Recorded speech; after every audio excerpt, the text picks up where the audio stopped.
guys, welcome back to another video. As you can see, we're in Desiderata Valley. I really wanted to do a let's play through one of the pre-made hoods, and I feel like this one doesn't get enough love, even though it's one of my favorites. And a lot of people are doing some of the, main hoods, and I just wanted to do something a little bit different. So you can see Serenity nestled in the hills. Desiderata Valley is a place of dreams, hopes, and aspirations. Sorry, I'm trying to read the really tiny font. Many have found the quiet hills a wonderful place to relax and pursue their favorite pastimes. Who knows what destiny has in store for the Sims of Desiderata Valley? So yeah, this is just, I don't know why. Freetime was one of my favorite packs after Pets, and this is a really interesting neighborhood, so I've always really enjoyed it. Can Victor convince Elizabeth to grow their family? Will Elizabeth listen to him? What will Luis find in the attic? Could it be the answer to his lifelong question? Also, Pauline, top tier sim. One of my favorites. She's so dang cute.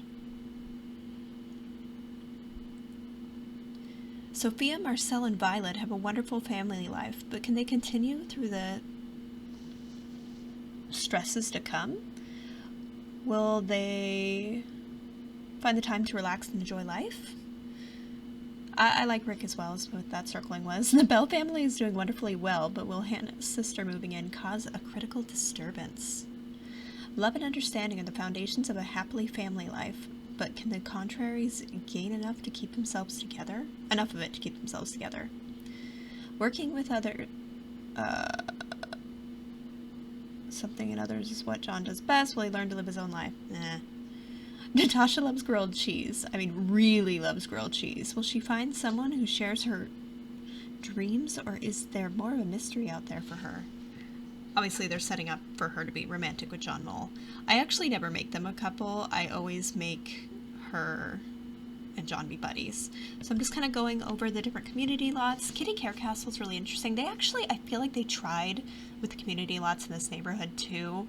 That's why I like this one, and I like Belladonna Cove, just because I feel like they really had enough content to do it justice, but they also tried, which we know that they don't always do. Not in the homes. They still failed in the homes, which I just feel is a staple for any Sims game. I'm just kind of going over where the different households are. I do plan on adding the bin families. As you can see, I've already started renovating some of the properties. That one where you can kind of see the truck, that is going to be Cyd Roseland's house. He's going to be moving in with the critters as well.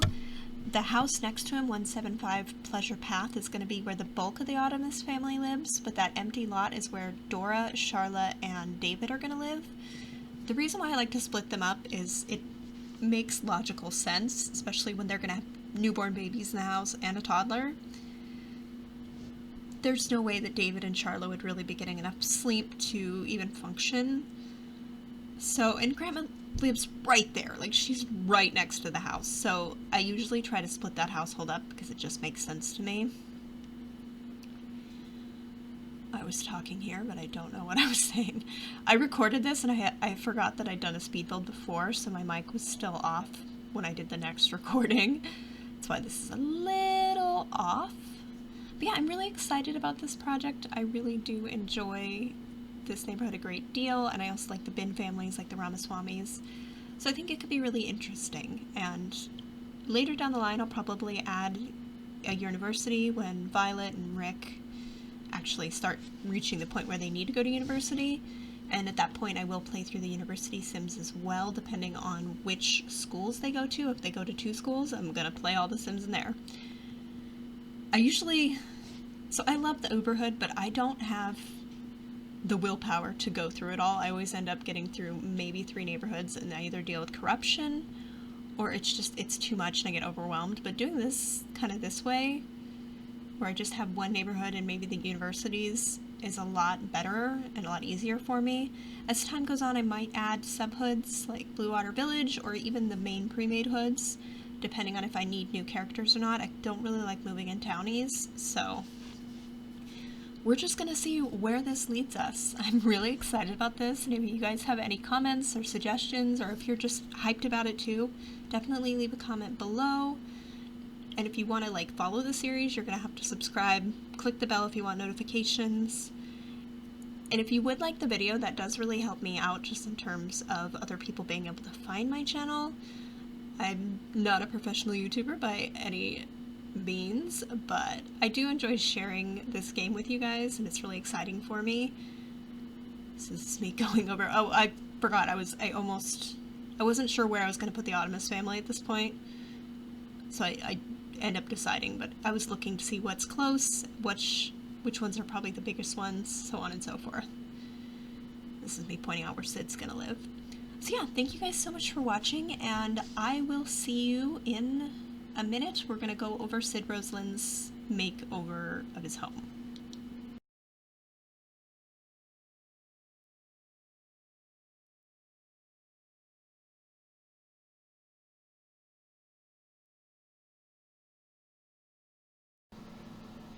Hey guys! Alright, so we are at 111 East Pleasure Path. This is going to be the home of the Roseland family, so it's going to be Cyd, his dog Porthos, and his newly adopted strays, the Critter family. I can't remember the name of the other one, I know one's named Sarah. And so yeah, we're just going to do a quick speed build here.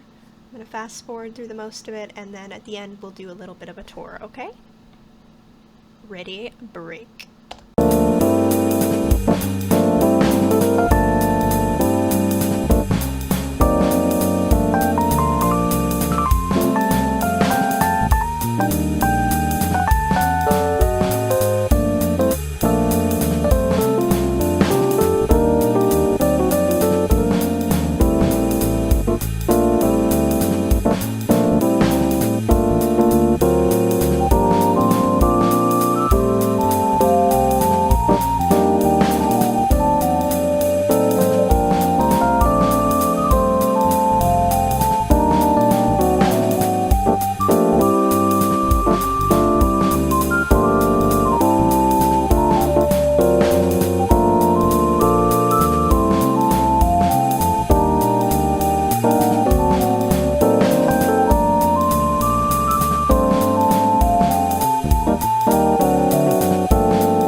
So we are done building. I just want to kind of do a quick tour of Cyd Roseland's little house. I'm really happy with how it turned out. I put every dog thing that I can find, so like the sculptures. He does have a truck and a camper, because I figure he travels to dog shows a lot. I didn't have Apartment Life installed at this point, so the tires aren't there, but I do have it fixed now. I'm really actually happy with the interior of the camper as well. It was really hard, but I got it worked out. There's just not a lot of space, and we don't have a lot of furniture that looks like it's built in. Actually, I might change to the booth couch, though. I really like these doors and windows. I stuck with the same siding. I just did a little bit of shake up at the top. You know, a little bit of a garden, those round windows. I love that round door. I think it's so cute. And here we have the interior. So you walk right into a little dining area. To the left is the couch. It's a big, comfy, you know, brown couch. But I can see him snuggling with the dogs on, even if we don't quite have that animation in this game. I'm just kind of showing off the different things. I tried to keep the clutter to a minimum because I wanted it to be an affordable house.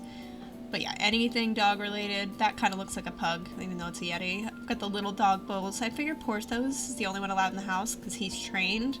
But as soon as the other ones are trained, they will be allowed in the house as well. I love that window AC CC. Like, I just think it's awesome. The blackboard is supposed to represent, like, the dog feeding chart, since, you know, he's very serious about his dogs.